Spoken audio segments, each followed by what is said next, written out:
Seja bem-vindo ao Seminário de Teologia e Vida Cristã Palavra da Vida. Você está em mais um curso de teologia cuja proposta é fazer alargar o seu conhecimento na área teológica. Um curso descomplicado, contextualizado, provocativo, reflexivo e que faça sentido para a nossa vida cotidiana, porque entendemos que não só a construção conceitual da teologia, respeitando as correntes da teologia construída nesses quase 2000 anos, mas isso só não é suficiente. Nós pretendemos que a partir do entendimento bíblico, dos conceitos esclarecidos, nós possamos reproduzir isso em uma espiritualidade no nosso cotidiano. Com vocês, a não ser que vocês tenham, sei lá, algum ponto que queiram já comentar, questionar ou apenas expor de alguma maneira, fiquem à vontade. Vocês lembram da última aula que a gente teve na semana passada? Mesmo os que não vieram, mas assistiram o vídeo? Assistiram em casa, né? Fizeram aquelas anotações. Diz, rapaz, eu vou estar lá na aula que vem, presencial, vou perguntar para o André. Fique à vontade também, vocês aí que estão nessa situação. Tá tudo tranquilo? Tá bom. É uma matéria que ela é mais técnica, né? Nesse sentido que ela é mais direcionada, eu sei, né? Não a todos, porque nem todos vão ter esse ministério, tem esse ministério de expor publicamente a palavra de Deus. Mas como eu disse, ela tem um proveito mesmo para quem não tem esse chamado ministerial, que não terá essa atividade, né, de expor a palavra de Deus na igreja. Mas a gente vive num contexto até diversificado, né? Tem as células, eu acho que a maioria de nós, né, participa ou vai participar desse contexto, que é algo mais informal, mas que necessita também, né, dessas instrumentalizações aqui, né? Essa questão de organização. Você vai falar para alguém alguma coisa, é bom que a gente tenha, né, na mente o que a gente quer passar, como a gente vai passar isso, né? Então, acredito que até para os irmãos que não têm esse chamado ministerial ou essa função aí de expor publicamente as escrituras, mas isso serve até para esses contextos informais. Eu acho isso muito bom, né? Proveitoso. Pelo menos eu tento adaptar nessa realidade dos irmãos. É por isso que eu estou até tentando aqui ser menos técnico, né? E mais prático em algumas questões. Mas eu quero falar com vocês. Eu não tenho a página aqui, meu Deus do céu, me perco todinho para dar para vocês. Onde nós paramos aí? Qual é a página que vocês estão? Quem está na forma digitalizada? É a 11, não? 11, 13, alguma coisa assim? É que a apostila não tem a página, só tem os títulos, né? Mas é o corpo do sermão que a gente estava, não é isso? Nós falamos sobre o corpo do sermão. Eu queria ir um pouquinho para frente, né? Falar o corpo do sermão, que é o título aí mais destacado, que é o ponto 2. Alguém consegue aí situar, achar na página? Não vamos ler tanto não, vou até narrar aqui, fica tranquilo que a gente vai deixando todo mundo aí. Mas é isso mesmo, acharam, amados? O corpo do sermão? Sim. E deve ser a principal parte do sermão, né? Nós falamos isso na aula passada. Então a gente tem 3 sermões, 3 estilos, por assim dizer, de sermões, né? Que é o topical, o textual e o temático. Eu falei isso para vocês em algum momento, não foi? Vocês lembram? Tá, então vamos ver se a gente consegue detalhar um pouquinho mais, né? Ver a diferença de um e de outro e quais os benefícios que um tem e o outro também tem. Esqueci de trazer uma agendazinha que eu tenho minha, eu queria mostrar para vocês, acabei aqui na correria esquecendo, mas talvez depois em outro momento eu até mostre, né? Onde eu faço minhas anotações, mas deve ter na Bíblia aqui, não é possível que eu não tenha um sermão aqui na Bíblia. Não, isso aqui não vale. E foi um rascunho, às vezes a gente dá essas escorregadelas, né? Faz assim um rascunho. Deixa eu pegar um aqui, ó. Pronto. Talvez não seja o modelo técnico, tá? Mas só para mostrar para vocês, ó, tá vendo, ó? Meus sermões eu faço assim. Apesar que hoje eu estou fazendo mais digitalizado, né? A gente tem um recursozinho, né, melhor, mas ainda eu sou também na moda antiga, às vezes faço aqui também, ó. O Reino de Deus, né, é o título, o texto, ó, Marcos 1, 14 ao 20. Aí eu coloquei, tá vendo aqui, ó, algumas divisões, né, uma introdução que eu faço. É que tem coisa que só eu entendo também, né? Boa noite, amada, bem-vinda, chegou na hora certa, né? E o frio que deve estar lá fora também está grande, né? Vamos lá. Então, né, tem coisa... lógico que a gente está passando aqui, ó, não tem que ser uma forma mecânica, aquela forma técnica, rígida. Cada um vai fazendo suas adaptações, suas anotações, né? O que importa é que você entenda, não adianta também seguir todo, né, um parâmetro aqui, chega na hora lá, nossa, para onde eu vou, né? De onde eu parto. Então, só para falar para vocês, é uma tentativa de organizar isso, tá? Então, cada um também pode fazer suas adaptações, né? Só um aqui, mas eu vi que tem outros aqui, ó. Coisa boa, pensei que não tinha. Cada Bíblia minha deve ter uma meia dúzia desses aqui, ó. Isso aqui tudo é sermão. Esse aqui, isso aqui é antigo, hein? Tá até meio amarelado, às vezes eu deixo aqui. Bom, enfim, tá vendo? Sempre tem anotações, né? Ó, aqui é topical, ó. Tópico 1, 2, 3, 4. 4 tópicos eu fiz. Ó, sempre o texto, sempre, ó, uma introdução, né? Então, mais ou menos isso aqui, deixa eu ver. Por que o justo sofre? Então, aqui foram tópicos também, de uma forma... Lembra que eu falei para vocês que aciona gatilho? Não é que você vai escrever tudo, né? Entre um tópico e outro, você vai escrever de fato. Mas aqui eu sei que essa frase vai acionar um gatilho em minha memória, que aí eu vou lembrar, né, do recheio do bolo, por assim dizer, tá? Então, sobre contentamento, às vezes eu uso esses recursos, né? As cores me fazem lembrar também, né, de que eu vou abordar sobre um ou outro ponto, mas sempre, ó, um título ou um tema, né? Então, sigo quase um padrãozinho. Eu faço isso de fato. Bom, o drama e os conflitos e as queixas de Abacuque. Aqui. Onde está o meu irmão? Eu deveria saber? Foi a resposta do mal educado lá para Deus. Então, sempre eu sugiro que faça isso. Eu faço isso, né? Então, a gente não só ensina não, mas a gente pratica, porque entende que isso de fato é proveitoso. Mas vamos lá para a página seguinte aí, que é a questão do topical. Tem aí, as próprias palavras do texto podem formar as divisões principais do sermão, desde que elas se refiram à ideia principal. Vocês conseguiram se situar nessa parte aí? Se não, não tem problema, não fique aí também desesperado, tá? Eu coloquei um exemplo aqui, ó. O texto que eu peguei, Hebreus capítulo 13, verso 8, tá? E se quiser na Bíblia, né, procurar na Bíblia, tá? Hebreus capítulo 13, verso 8. Aqui eu estou pegando o quê? Um textozinho bem curto, né?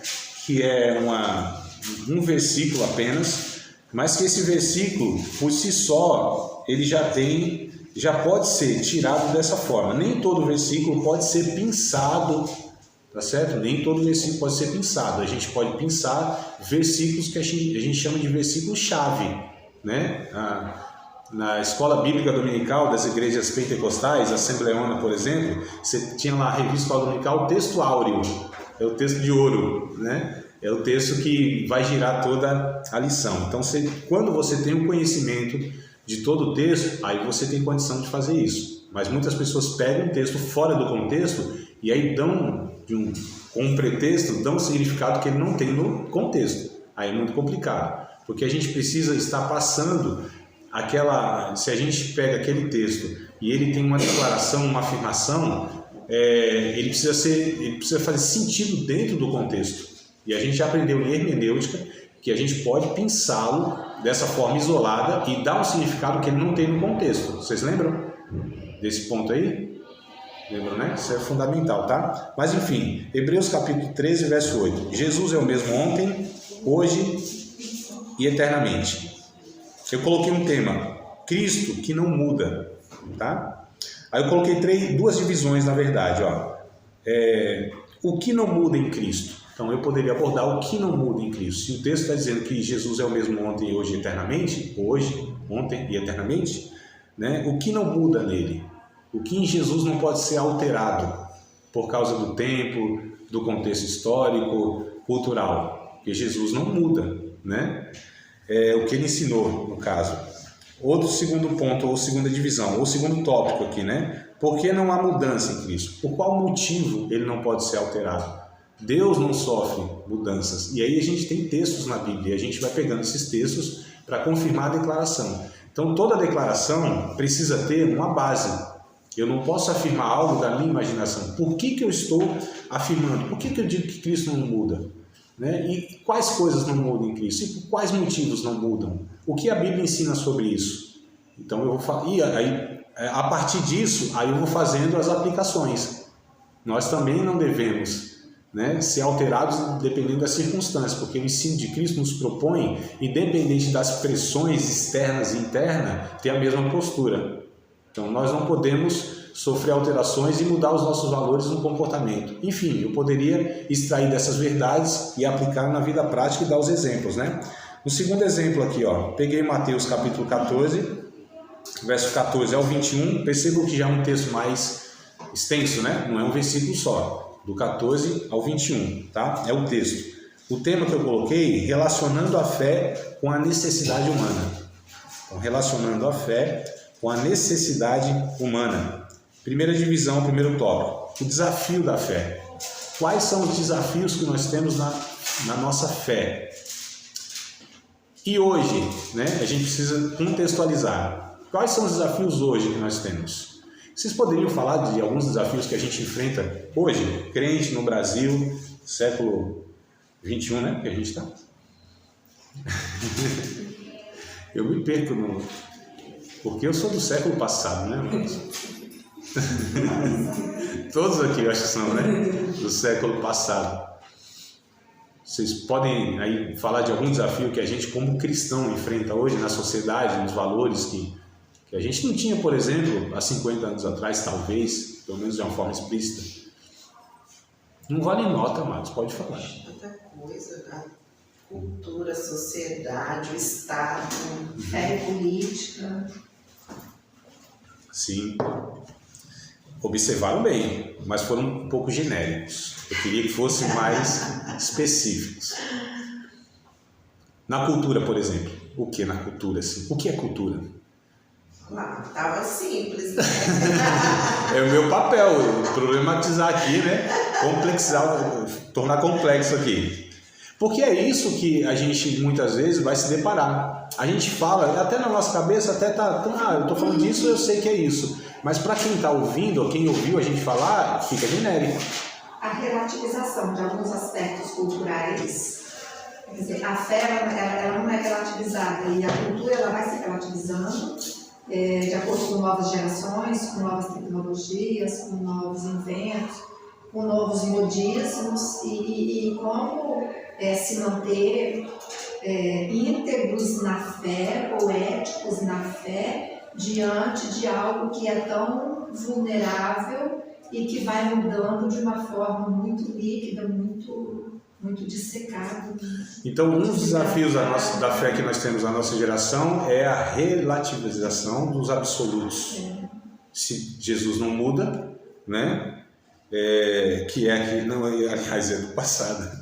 É a pregação passada, né? Mas enfim, mas se Deus não muda, os ensinos eles são atemporais, eles são universais, então a gente tem um desafio hoje, que é de fato mostrar que há absolutos, há verdades, né?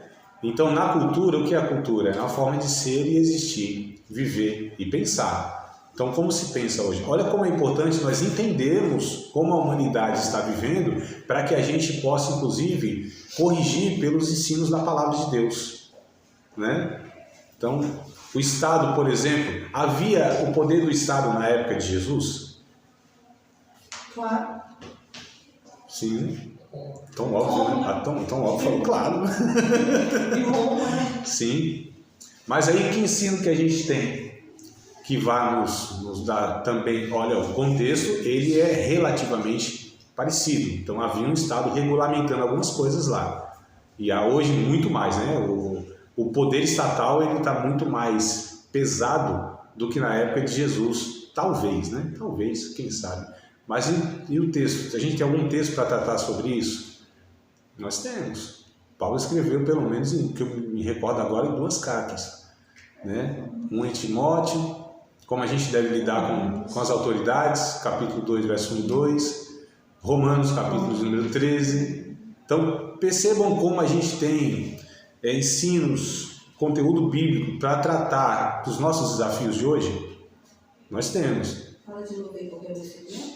1 Timóteo, capítulo 2, né, verso 1 e 2, quando Paulo diz que a gente tem que orar por aqueles que estão em eminência, né, as autoridades, para que a gente tenha uma vida quieta, né, em paz.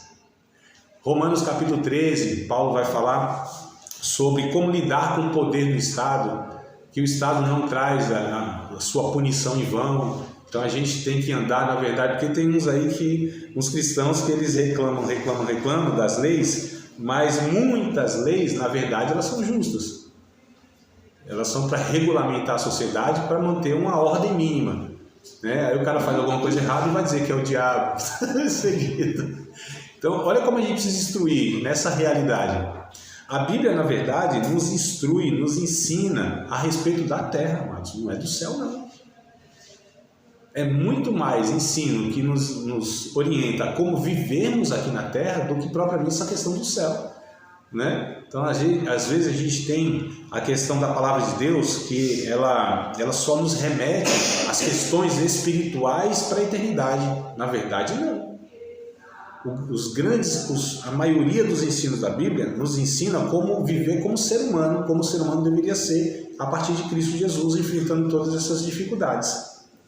Então, como traduzir tudo isso de uma maneira a contextualizar? Primeiro, identificar os desafios que nós temos, a cultura, né? O Estado, as leis de alguma maneira, como lidar com essas questões, como a gente lidar com a política, né? Então, eu acho que não tem tema mais atual, né? Nesse momento aqui da aula, né? Então, a política, como a gente lida com isso? Então, você tem um extremo e você tem um outro extremo. Como a gente, cristão, a gente lida, a gente vai pregar, a gente vai orientar o povo nessas circunstâncias.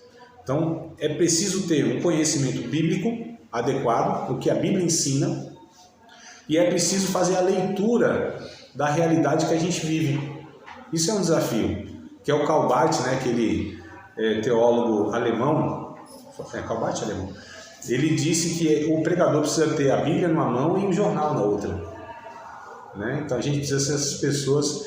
E a Bíblia, na verdade, como disse ainda outro pregador, a Bíblia ela é mais atual do que o jornal de amanhã. Então, na verdade, a gente tem na Bíblia tudo aquilo que nós ainda vamos passar, ainda vamos enfrentar. O pregador precisa ser um profeta. Necessariamente, não é essa questão que eu profetizo, eu estou profetizando, mas esse que enxerga muito mais do que essa imediatidade do momento. O profeta é isso. O sociólogo é um profeta sem ser crente, né? Porque ele consegue fazer essa leitura da sociedade. E no que vai ser daqui 10, 15, 20 anos. Um bom profissional da sociologia consegue fazer essa leitura, mas é tão interessante, né? Quanto mais aquele que tem o Espírito de Deus, conhece as Escrituras, deve fazer essa leitura. A gente deve se antecipar. Nós erramos bastante, porque também pregamos muitas vezes aquilo que surge agora. A gente deve fazer isso também. Só que a gente deve se antecipar. Parece-me que a igreja sempre está um passo atrás da história, sempre demonizando e não fazendo a leitura correta, né? A gente chama de discernimento. O que é o discernimento? Não é só apenas identificar se ele é um demônio que está estribuchando na vida do outro ou se é alguém querendo fazer um teatro. O discernimento é fazer essa leitura. Eu não vou falar quem é a fonte dessa declaração, porque é uma política, né, da amazonense. Não vou falar, né, quem é, porque é época de política, mas o que ela falou, e tem uns que desconsidera, né, porque às vezes nem é cristã, e acho que ela até é, enfim. Mas ela disse que os analfabetos, não sei se essa frase é dela, mas eu ouvi dela, os analfabetos não são aqueles que não sabem ler e escrever, são aqueles que não conseguem fazer a leitura de sua volta.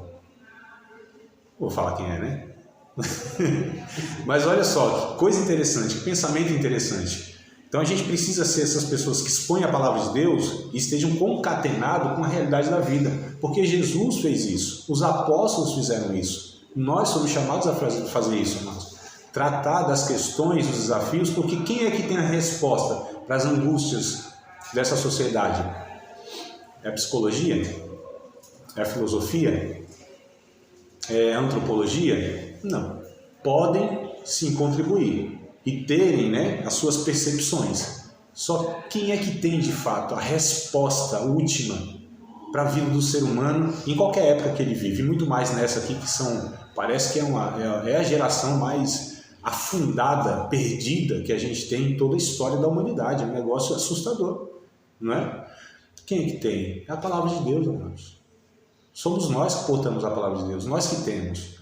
É Deus que quer, né, instruir essa nossa geração. E nós, a igreja que tem a resposta. Enfim, mas bora lá.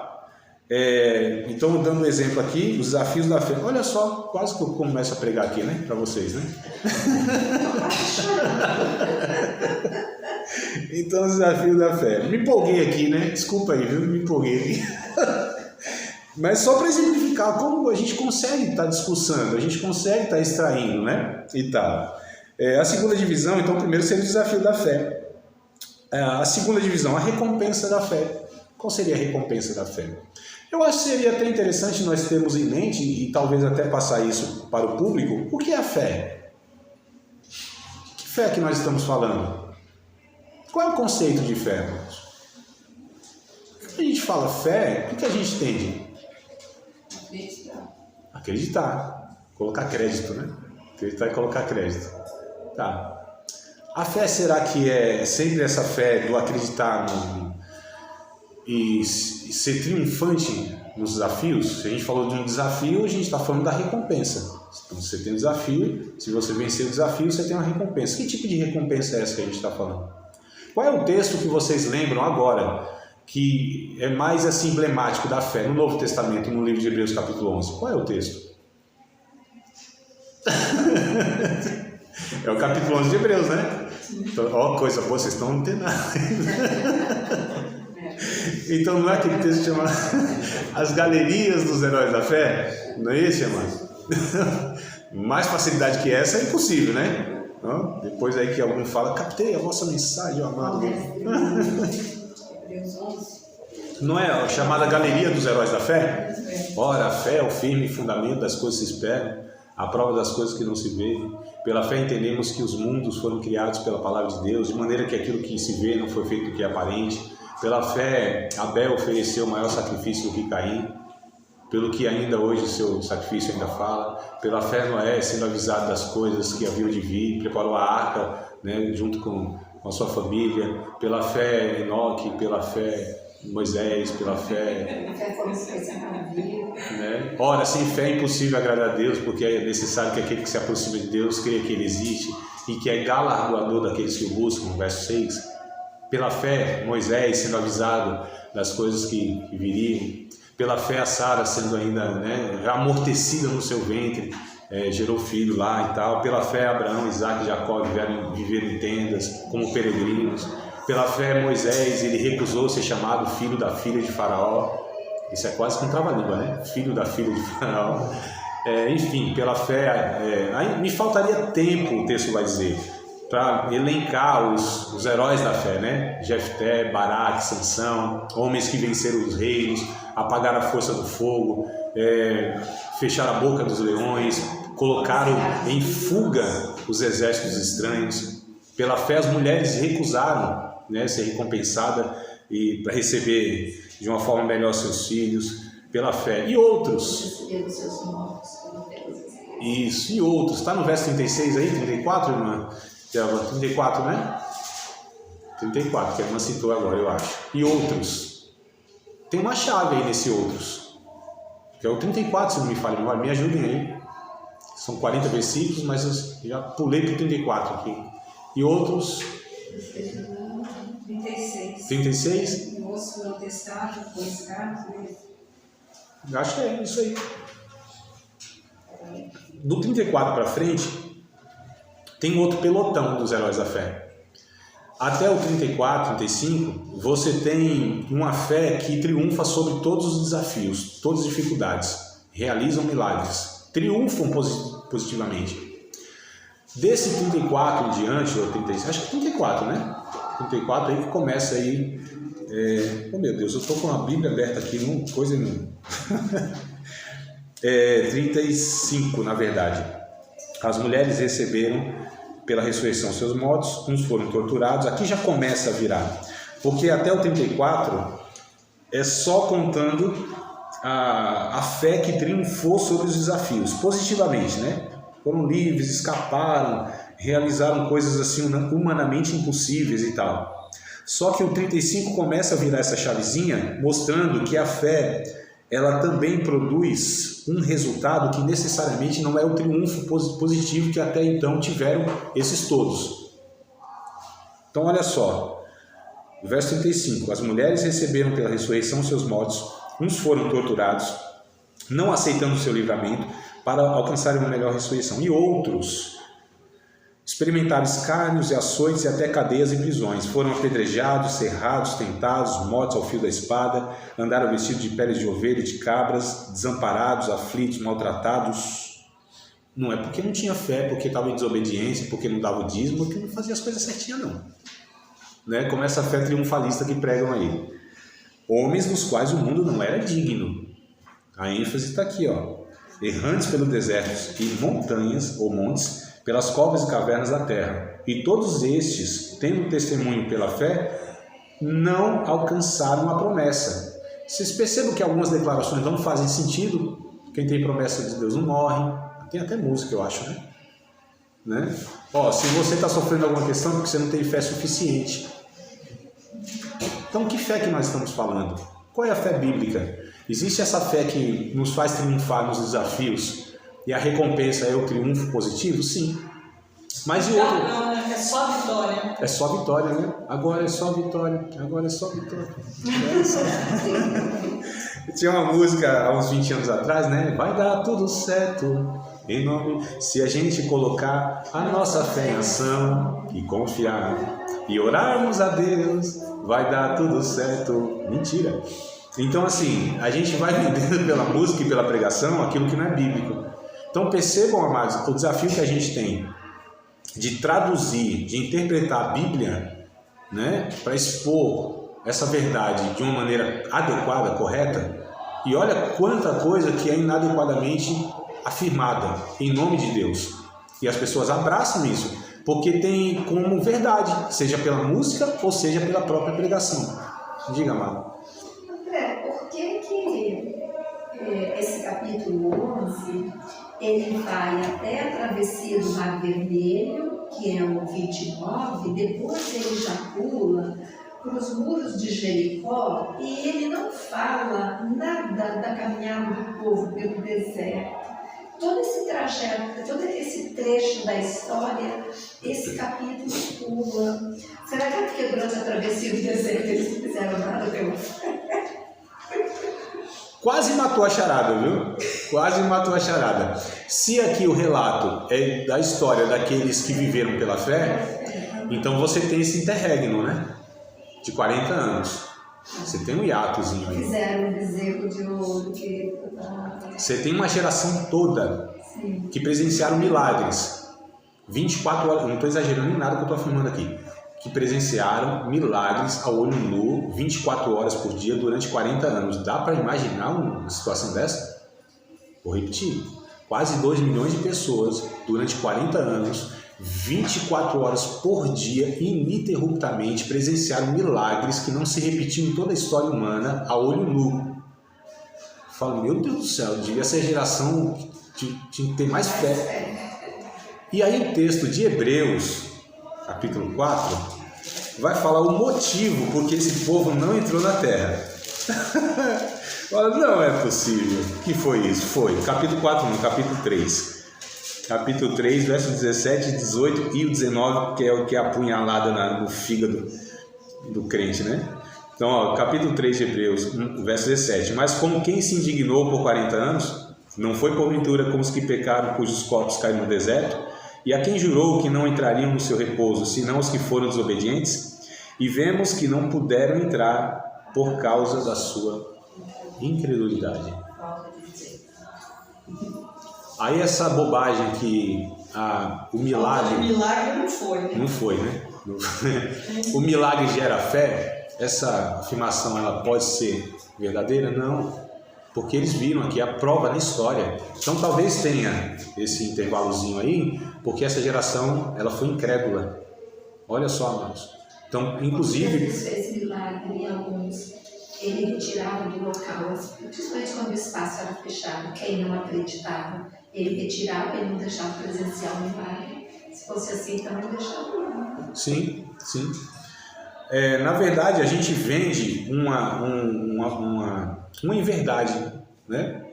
Sobre essas questões de fé, de milagre, o propósito de tudo isso. Então a gente precisa compreender a Bíblia de uma forma profunda, amados. A gente precisa entender de fato toda a Bíblia no seu macro, não é no seu micro, não é a passagem que eu estou pregando. É esse Deus que revelou, e a sua revelação ela é harmônica, ela é perfeita, ela não se contradiz. Então percebam a importância do pregador conhecer toda a Bíblia, todas as doutrinas da Bíblia. Eu não estou dizendo para todo pregador, ou melhor, todo mundo aquele que expõe a palavra de Deus, ele precisa ser o teólogo. Mas, meu Deus do céu, nós estamos falando de verdades que representam o nome de Deus e que podem decidir a vida da pessoa eternamente e uma vida, inclusive, de qualidade aqui. Isso é uma tarefa árdua e muito séria, irmãos. Eu desconheço uma outra tarefa mais séria, mais nobre, que mais exige de um ser humano do que expor a palavra de Deus. Todas as outras, ou muitas outras, melhor dizendo, são importantes, vitais para a vida do ser humano em vários sentidos. Mas nós estamos falando de algo que ultrapassa todas essas importâncias. Ensinar a respeito de Deus, meu Deus do céu, é só o doido que quer se intrometer naquilo que nem foi chamado, porque o chamado já sente o peso disso. Porque tem pessoas que foram chamadas e outras se intrometeram, né? Eu tive um pastor que dizia assim, uns foram ungidos e outros não usados. Melados só pelo óleo. O próprio Tiago, no capítulo 3, vocês não queiram ser mestres, a maioria de vocês, porque sofrerão mais duro juízo. Então, assim, e a Bíblia vai dizer, quem entra nesse ministério? Quem foi chamado. Quem não foi chamado, não se arrisque. Porque quem foi chamado é um negócio de doido, é uma coisa que a gente não dá conta, que está para além da nossa capacidade humana, isso porque foi chamado, né? Então é muito complicado, amados. Mas assim, não é que eu estou desestimulando ninguém, não. Né? Não é. Estou jogando balde de água fria. Aliás, um dia, não, acho que foi até a respeito de alguma instrução lá para casamento. Eu acho que foi isso a situação. E eu falei, eu vou desanimar tanto esses jovenzinhos aqui, esse casal jovem, vou desanimar eles tanto do casamento assim, vou falar de tudo que, né? Todos os problemas. Ou alguns, né? Porque assim, se eles compreenderem isso e ainda decidirem casar, eles vão ter muito mais probabilidade de ter né, o sucesso ali porque às vezes a gente vende uma ilusão, uma mentira, uma facilidade, não é assim, mas esse mundo de poliana, como diz, né, de rosa, assim, de nada, né? Então esse mundo ilusório, e a fé é vendida muitas vezes dessa forma. Então percebam aqui, a gente está falando de fé, tudo que eu estou argumentando e falando aqui poderia ser exposto nesse tema aqui que a gente está falando, desafios da fé e recompensas da fé. Que fé? O que é fé bíblica? Tem a fé como um dom natural, tem aspectos da fé. Tem a fé como um dom natural, né? A fé natural que a gente chama, né? Que seria a coisa mais simples do mundo. Por exemplo, vocês acreditam que eu vou acabar a aula em 9h30 da noite? Isso é fé. É uma fé natural, né? Vocês acreditam? Hã? Isso é ingenuidade. Você não põe fé no professor, não? Não. Quando conferir ele assunto. Meu, tu tá incrédula. Vamos resolver isso aqui até o final da aula, essa incredulidade. Até as paredes estão nele. Então, a fé natural, nós temos a fé salvífica, né? Aquela disposição ou capacidade de crer no Evangelho para a salvação de Cristo, que Cristo é, né? A salvação em si. Você tem a fé como um dom, que está em 1 Coríntios capítulo 12, verso 8, 9, alguma coisa assim. Vai falar que tem uma fé especial, que é essa fé que capacita a gente a operar milagres, maravilhas, né? E milagre e maravilha, nesse texto inclusive, não é uma questão apenas de uma cura. Cura é outro dom. E é o único dom que está no plural, dons de curar. Então milagre, né, ou maravilhas, dependendo da versão, é na verdade você interferir nas ações da natureza. Alguém morto, parar um vento, abrir um mar, Isso é dom de milagre, né? É você interferir com os fenômenos da natureza. Mas a fé como um dom, que capacita a operar isso. Então você tem fé natural, fé salvífica, fé como um dom. Em Gálatas capítulo 5, verso 22, a fé como fruto, que é diferente dessas três aqui. A fé como fruto, ou fidelidade, né? Que é também traduzido, é você viver de uma maneira, né? Fidedigna. A fidelidade que você tem diante de Deus é viver pela fé nesse sentido. Então, que fé que nós estamos falando? André, não está escrito tudo isso. Não está. Dessa forma, não está. Como a gente chega nessa conclusão? De fato, estudando a Bíblia. Né? Então percebam como não é tão simples assim como as pessoas falam. Não, sobe no púlpito, abre aqui, né, põe o dedo e... Não é, e aí dá um ar de espiritualidade, né? Eu vou falar agora o que Deus colocar no meu coração. Vou falar, vamos abrir aqui e ver o que Deus quer falar comigo. Igual o rapaz um dia que ele estava com um desejo lá de tirar a própria vida, né? Estava angustiado, aquela coisa toda.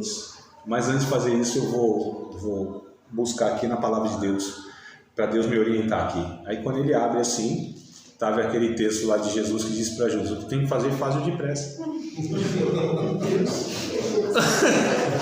Não é, mas então assim, a gente precisa parar com esse misticismo, né? Essa questão assim, que eu não sei aqui, mas em São Paulo, lá no centro lá de São Paulo, na Praça da Sé, tinha uns caras lá que ficavam com um papagaio e uma gaiolinha assim, e ele rodava a manivela, e aí tocava a música, o papagaio mesmo, ia lá e pegava um bilhetinho assim, né? E tinha um versículo bíblico, alguma coisa. Tem uns que lidam com a Bíblia dessa forma, né? Pegar aqui, só falta o papagaio e a musiquinha, aí pega aqui o texto bíblico. Não é assim que a gente lida. A gente precisa de fato conhecer a Bíblia, buscar em Deus, fazer a leitura, ter a sensibilidade de que o que Deus quer que eu pregue naquele momento, naquela ocasião. E a gente precisa identificar inclusive as ocasiões. Deus nos dá também uma coisa chamada de massa cinzenta.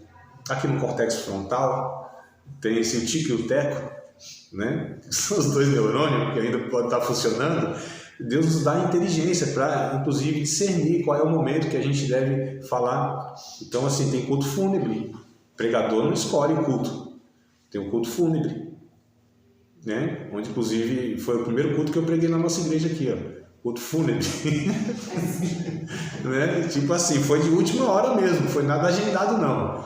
Fala: André, não posso ir, o pastor disse para mim, você pode ir lá e tal. Aí lá vem eu aqui, né? E quando eu olhei a defunta, não teve nem como, né, me informar de nada, não era nem cristã e tal. Foi agora que eu falo para esse povo todo nessa condição, e precisei expor lá a palavra de Deus, né? E tal.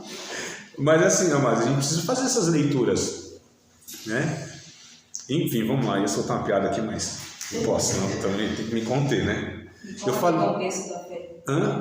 A recompensa da fé? Não falei nada. Eu só estou aqui, vocês que precisam elaborar o texto depois aí, o sermão. A recompensa da fé pode ser a questão...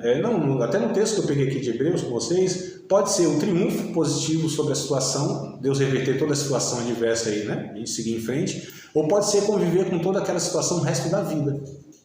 E em paz. Sim. Então, para mim, qual é a fé mais virtuosa? Para mim é essa. Seria que a graça de Um espinho na cara.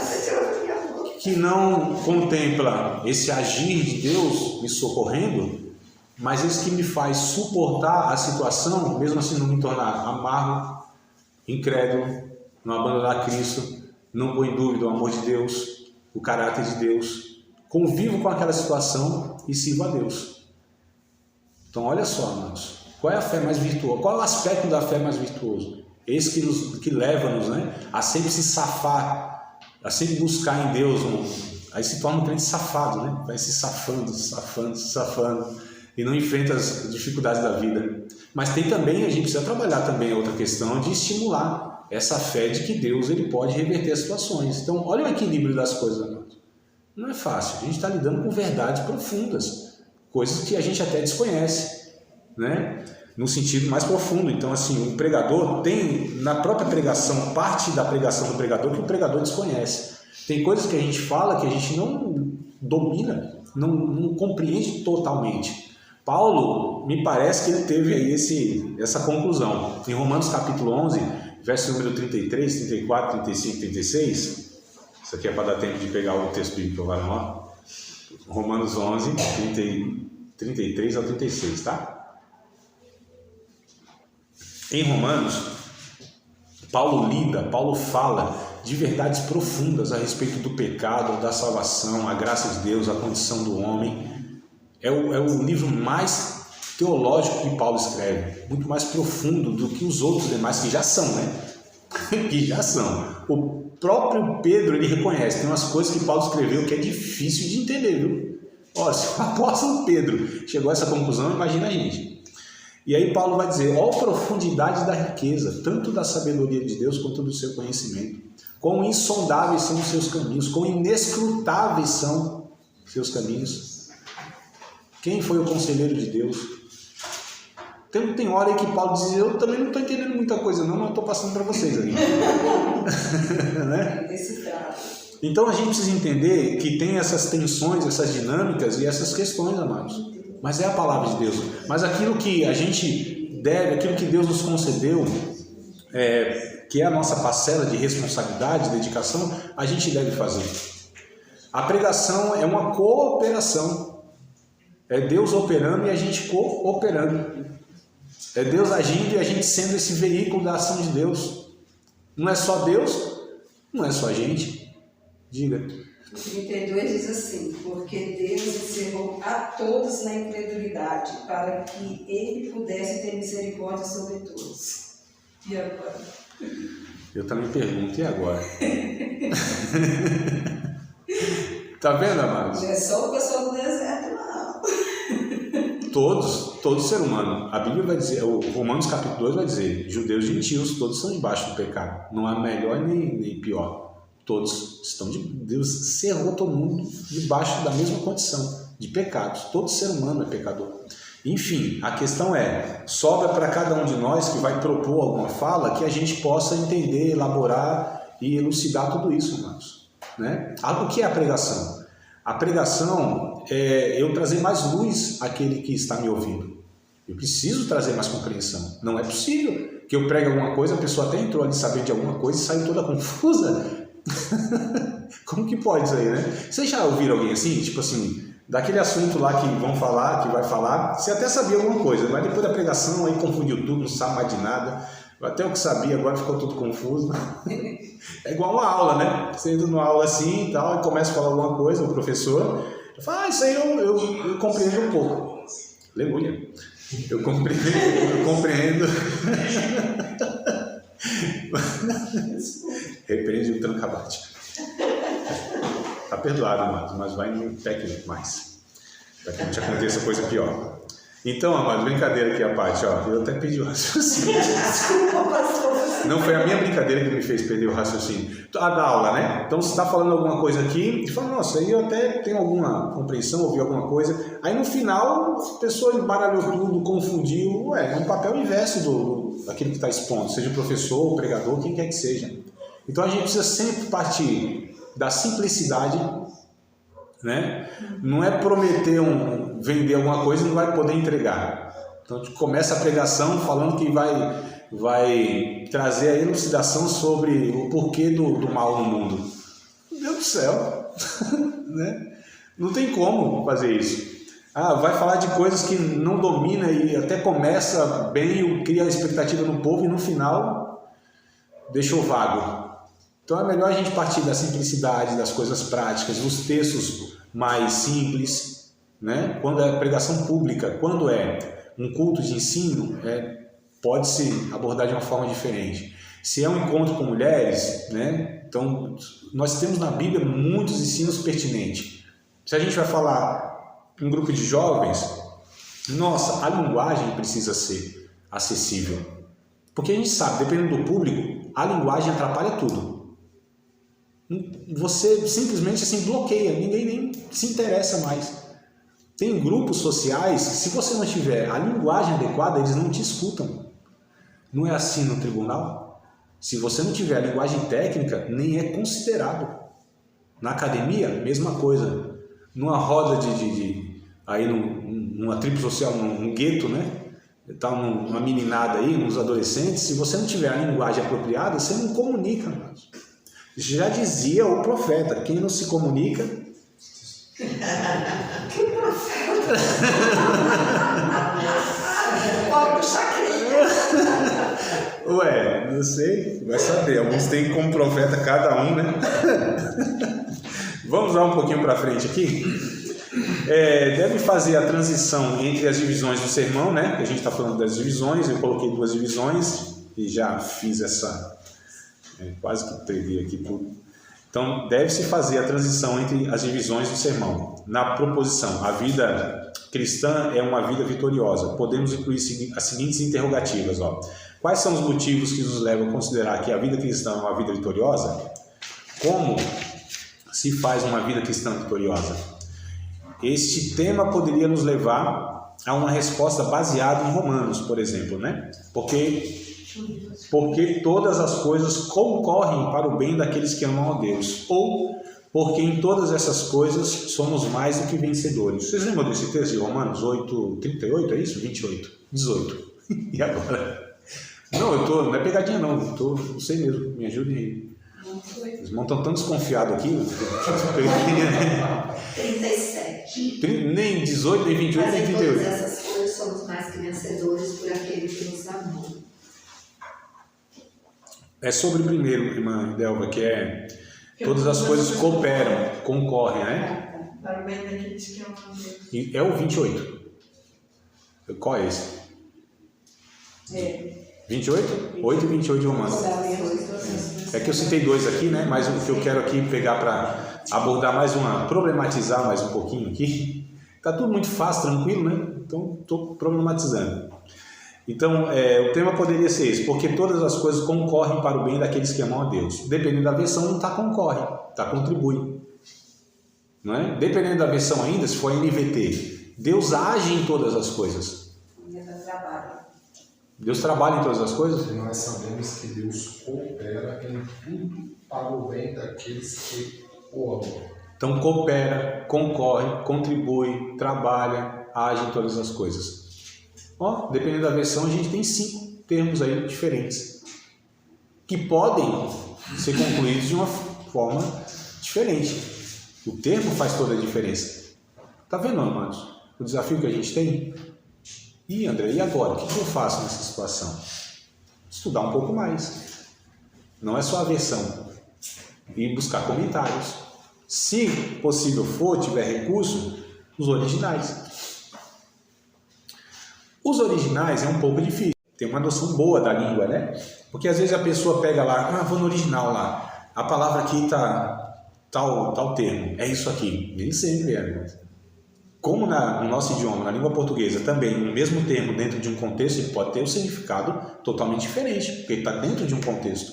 Pode ser o mesmo termo, a palavra, mas o contexto é o que vai determinar muitas vezes de uma forma diferente aquele significado, né? Então, por exemplo, alguém me falou, não vou dar esse exemplo, né? Me falou algo lá, mas eu refutei no sentido assim, bom, você está pegando esse termo só pelo termo e dando significado no contexto, então se eu for pegar esse critério seu, o termo lá em 2 Coríntios capítulo 4, acho que é verso 4, vai dizer que o Deus desse século cegou o entendimento dos incrédulos. E o termo lá é telos, que é usado para Deus. Aí eu pergunto, Satanás é um Deus? A Bíblia ensina isso? Não. Mas olha, tá vendo como muitas vezes a gente pega um critério e nem sempre se aplica? Né? Então, amados, é isso, é desestimular ao máximo a pregação. Para aqueles que decidem ainda pregar, entenda que é muito sério isso, né? Nossa, André, eu estou desanimado. Não é para desanimar. É o contrário, é para animar a se empenhar de uma forma, né, que a gente busque, cave mesmo e se dedique a isso. Porque assim, quem deseja isso aqui, excelente coisa deseja. Porém, convém, entretanto, aí tem critérios, né? Então assim, vamos lá, amados. A transição para a interrogativa acima, por exemplo, poderia ser: vejamos 5 motivos pelas quais podemos afirmar que a vida cristã é uma vida vitoriosa. A palavra motivo é a palavra-chave na transição, né? Que é o que está aqui na... Isso aqui seria o sermão topical, tá? São tópicos. Aqui está a palavra divisão. Divisão 1, divisão 2, é tópico, né? Tópico 1, 2, 3. Aqui tem 5. Quanto mais divisões, a gente vai ter que ter mais conteúdo, mais tempo para expor. Então, assim, você viu no sermão meu, tinha 2 divisões. Nem sei se eu dei conta na ocasião, mas colocou 5 aqui. Então, quanto mais, dificulta mais, né? Mas, enfim, nas divisões podem ser apresentadas a palavra motivo como... o primeiro motivo é: Cristo venceu a morte, né? A vida cristã vitoriosa. Cristo venceu a morte. O segundo tópico, temos a garantia da salvação. Está escrito aí não, na livro de vocês? Na revista de vocês? Não? Está não? Aqui está, ó. Curioso. Está aqui, tá vendo? Aqui, ó. Isso aqui é a apostila de aluno, né? Eu tenho que estudar também, ué. Mas depois eu vou colocar na digitalizada também, tá? Então, o segundo ponto eu poderia abordar: temos a garantia da salvação, por isso que temos a vida vitoriosa, porque Cristo morreu por nós, porque temos a garantia da salvação, porque o Espírito Santo habita em nós. Terceiro ponto. O quarto, é Deus que nos justifica, esse é o motivo da nossa vida vitoriosa. E o quinto e último, nós temos o perdão pelo sangue de Cristo. Então, olha só, peguei um tema, um texto, um título e fui dividindo em tópicos. Isso aqui é sermão topical, tá? Que a gente faz. E aí tem a conclusão que a gente já aprendeu, já viu, né? E tudo mais. Como se deve fazer a conclusão? Tem que apontar o objetivo específico da mensagem, tem que ser clara e específica, resumo do sermão em pouquíssimas palavras, tá? Tem que ser uma aplicação direta à vida dos ouvintes, tem que ser pequena, e tem que ser um desfecho inesperado, né? Não é uma repregação não, tá? Enfim, eu quero passar para vocês então essa questão do sermão topical, é assim que a gente propõe. Vou dar uma breve pincelada sobre o sermão textual agora. Tenho 15 minutos. Vocês têm fé que eu em 15 minutos vou acabar a aula aí? Então, textual, amados.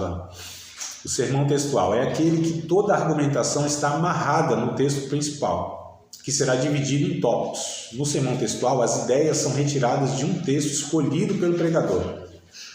O mais comum é o pregador usar a divisões natural do texto. Isso aqui eu acho muito bom, tá? O próprio texto tem divisões naturais. Não é nem o caso aqui que está no nosso exemplo. 1 Coríntios capítulo 13, verso 13. Lembram do texto?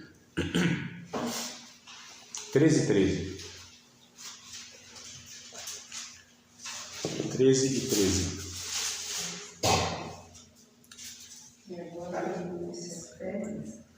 A fé, a esperança Essas três, mas a maior delas é a caridade. Que é o amor, né? A caridade é o amor em prática, né? É a obra do amor, é a caridade. Então, ó, você tem a divisão natural aí: fé, esperança, amor. Prega sobre a fé. Que fé? Então, essa aqui que a gente discutiu. Decida qual delas você vai abordar. A esperança. Qual é a esperança do crente? A bendita esperança, a gloriosa esperança. É na política? É na melhora da igreja? É na economia, na ciência? Onde que é? Onde que está a esperança do crente, do cristão? E o amor, né? E o amor. Então, e qual é? A gente chama isso aqui de 3 verdades teologais: fé, esperança e amor. É o tripé que se sustenta todo o evangelho. Mas tem uma divisão natural. Então, olha como no texto a gente já tem elemento suficiente aqui. Num texto, num versículo, a gente tem. Agora sim, esse é um texto dentro de um contexto. Qual é o contexto do texto? Do 13. É o capítulo. Qual é o contexto do capítulo 13? Não, o contexto. Contexto. O que é o contexto? É o que vem antes e depois do texto, né? Qual é o contexto do texto que é o verso 13? É o capítulo 13. Qual é o contexto do capítulo 13? É a carta. Qual é o contexto da carta? É o Novo Testamento. Qual é o contexto do Novo Testamento? É o Antigo Testamento, ou seja, toda a Bíblia. Vocês percebam, amados, como é importante a gente ter essa abrangência de entendimento, né? Então tem as divisões naturais, tá? Que a gente vai exemplificar depois aqui também. Onde a distinção das ideias está no texto e apenas deve ser posta em destaque. Esse tipo de divisão permite ao pregador usar as próprias palavras do texto, que é o que eu dei exemplo aqui, né? 1 Coríntios 13:13. Apresenta 3 divisões naturais, cujo tema tirado do texto fica a critério do pregador. Também pode se dividir por inferência, né? Aquilo que não está explícito, né? Não é uma referência, é uma inferência. As orações textuais são reduzidas a expressões sintéticas que encerram o conteúdo. E ainda, outra divisão que pode ser usada é a textual analítica, onde a gente faz uma análise, né? Esse tipo de divisão baseia-se em perguntas: quem, que, quando, por quê, como e onde. Não é pergunta que a gente faz na hermenêutica, num texto que a gente lê, regras de interpretação: quem escreveu, o que escreveu, para quem escreveu, onde escreveu, como isso se deu, em que contexto cultural. Então é necessário fazer isso, amados, é necessário. O tema do sermão textual analítico é tirado da ideia geral do texto, né? E tem um exemplo aqui de Lucas, capítulo 19, verso 1 ao 10. Vocês lembram desse texto, não?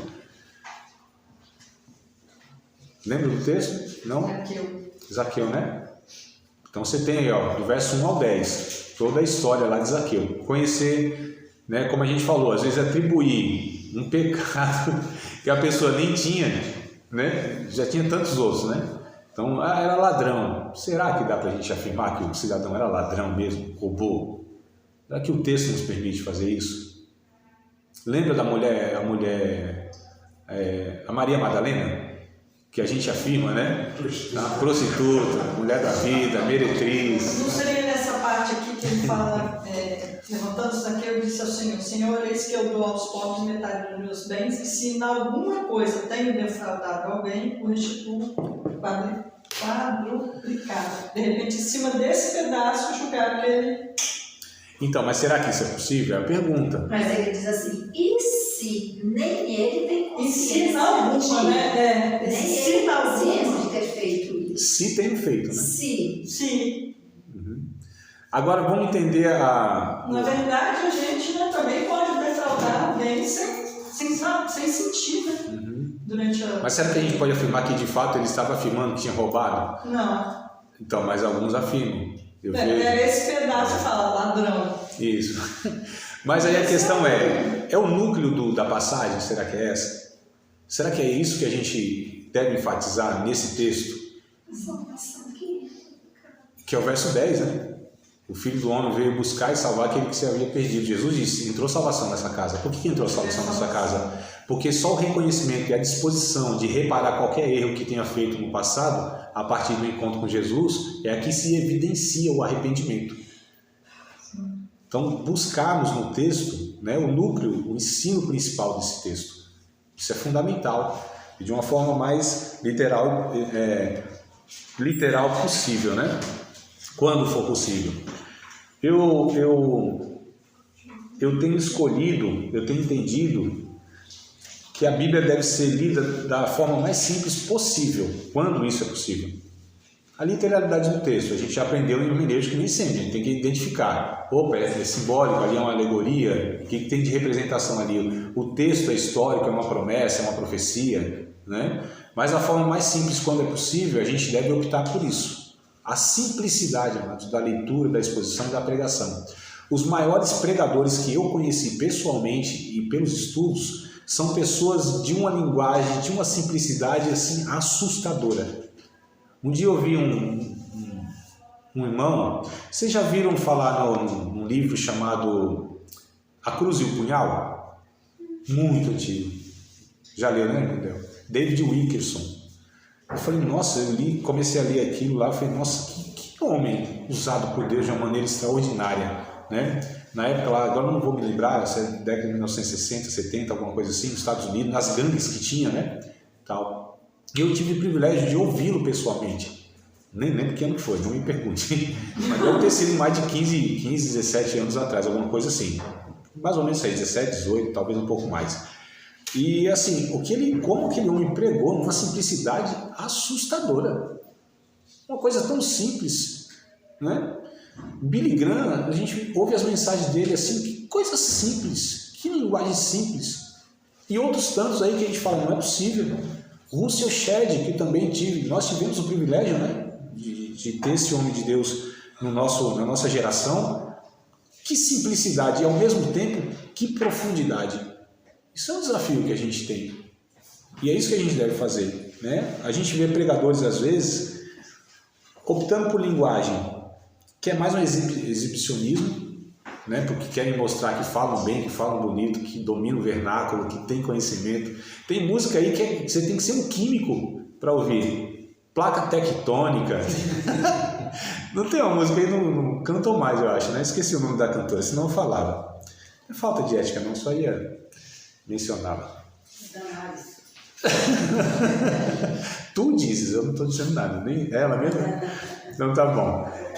Então, foi uma visita inesperada, né? Que a gente pode depender desse texto, ó. Foi uma visita transformadora, foi uma visita salvadora. É a simplicidade do texto, né? Enfim, como tirar pontos do texto? Leia todo o texto. Leia o texto. Às vezes a leitura do texto, a gente viu isso em hermenêutica, a leitura do texto já elucida. Lembra da parábola que eu li com vocês, acho que é Marcos capítulo 13, da parábola do joio e do trigo lá?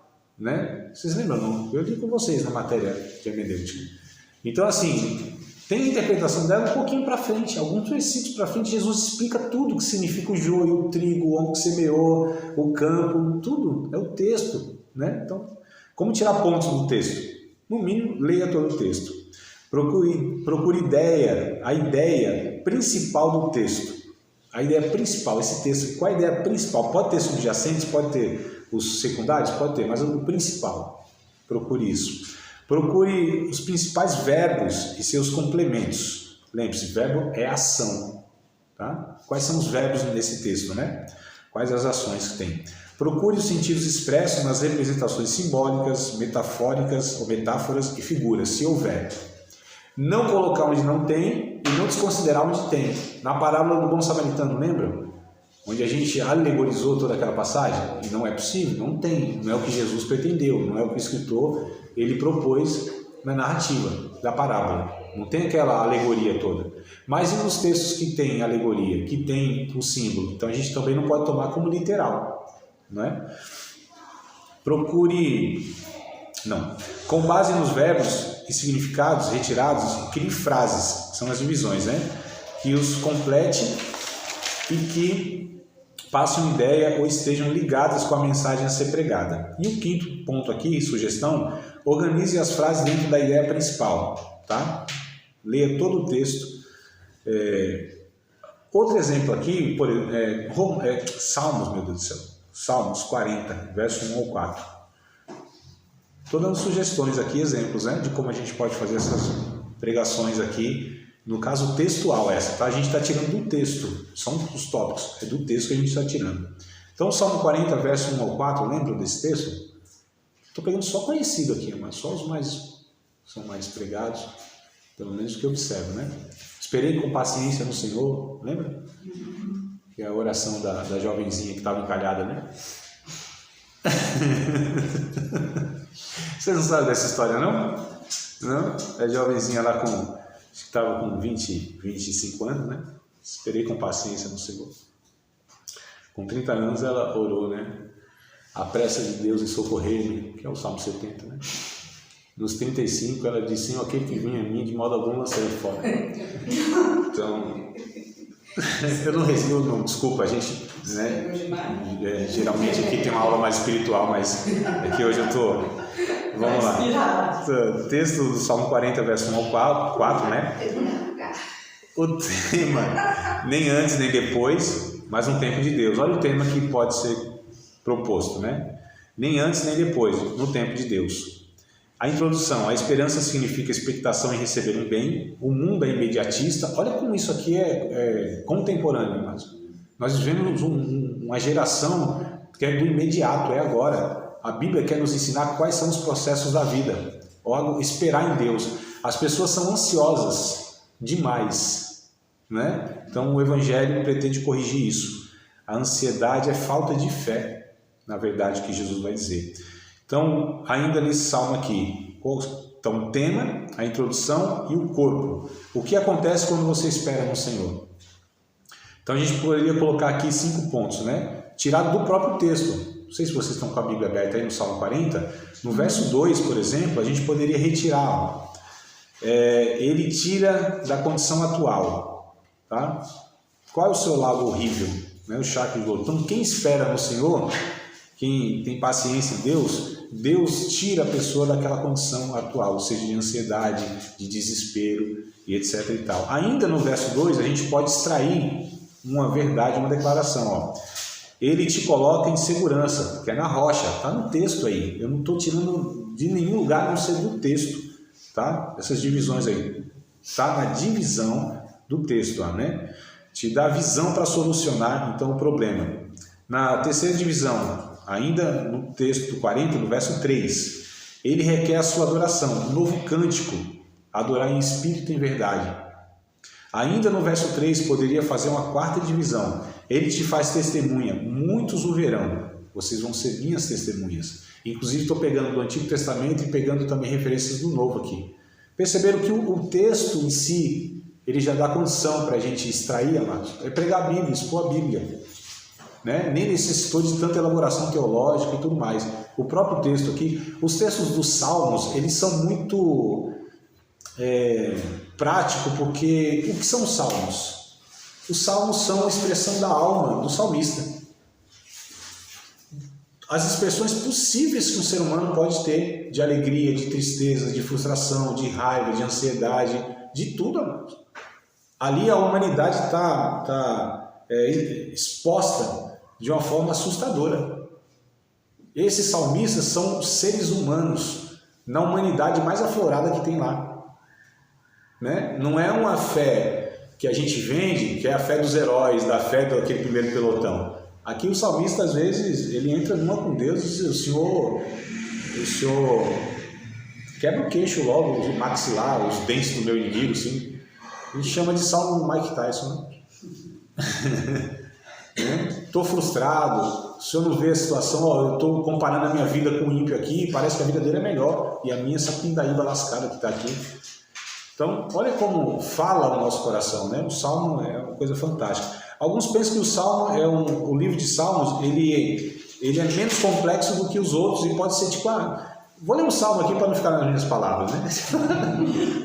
Qualquer Salmo aqui está tudo certo. Não é bem assim, né? Cada um tem a sua complexidade. Enfim, então esse texto aqui seria o texto, o sermão textual, tá? Do próprio texto a gente extrai aí a mensagem, né? E tem o texto, o sermão temático, meu Deus do céu. Sermão topical, sermão textual e agora o sermão temático. Aí é tema, tá? Então o tema, embora ele seja mais livre de imagem, né, para a gente estar expondo, mas assim, é um tema bíblico. A gente não pode falar de muitos temas num sermão textual. Sermão temático. Estou ruim hoje, viu? Sermão temático. Vocês estão entendendo, né? Eu estou ruim aqui na pregação, falando sobre pregação. Oh, meu Deus do céu. Mas vamos lá. Então, sermão temático é aquele que toda a argumentação está amarrada a um tema, né? Divide-se o tema e não o texto. Divide-se o tema e não o texto. O que permite a utilização de vários textos bíblicos. A divisão deriva-se do tema, o assunto apresentado, né? E é independente do texto bíblico escolhido. No sentido técnico, o sermão tópico é aquele que deve ser estruturado sobretudo nas divisões do desenvolvimento da verdade que está em volta do tema. Então, ó, o exemplo. Qual é o tema? A paz que só Jesus pode dar. Esse é o tema. Então, é o sermão temático. Vai girar em torno desse tema. Tá certo? Vocês lembram a diferença de assunto e tema? E se cair na prova? Assunto e tema. O que é o assunto? Ele é mais genérico, né? O que é o tema? Ele é mais objetivo, tá? Se eu não estou invertendo, é isso aí. Vamos lá. Então, o tema é a paz que só Jesus pode dar. Lucas 1:79 ilumina o nosso caminho, né? A paz de Jesus ilumina o nosso caminho, liberta a nossa mente de pensamento perturbador, João 14:27. João 20, 19 e 20, retira o sentimento de medo. João 3,16, salva. Então a paz de Jesus faz tudo isso. Perceberam que tem um tema, nem peguei o texto em si, e peguei vários textos, mas que eles giram em torno do tema. Então eu não posso falar da paz de Jesus no começo da mensagem e acabar falando em coisa nada a ver lá no final, né? Parar em Cantares de Salomão, né? Onde o noivo desfruta da noiva naquela situação erótica toda. Então uma coisa, né? Você girar em torno do tema, tá? Vamos participar de mais uma aula de um dos nossos cursos, Seminário de Teologia, Vida Cristã, Palavra da Vida. Espero que tenha te abençoado, não só alargado o seu conhecimento teológico, mas que tenha também atingido o teu coração para que você possa, a cada dia mais, reproduzir a vida de Deus nas suas relações cotidianas. Se você ainda não é aluno oficial de um dos nossos cursos, se inscreva aqui no contato que vai aparecer do WhatsApp. Também nos siga nas redes sociais, se inscreva no nosso canal, compartilhe à vontade e Deus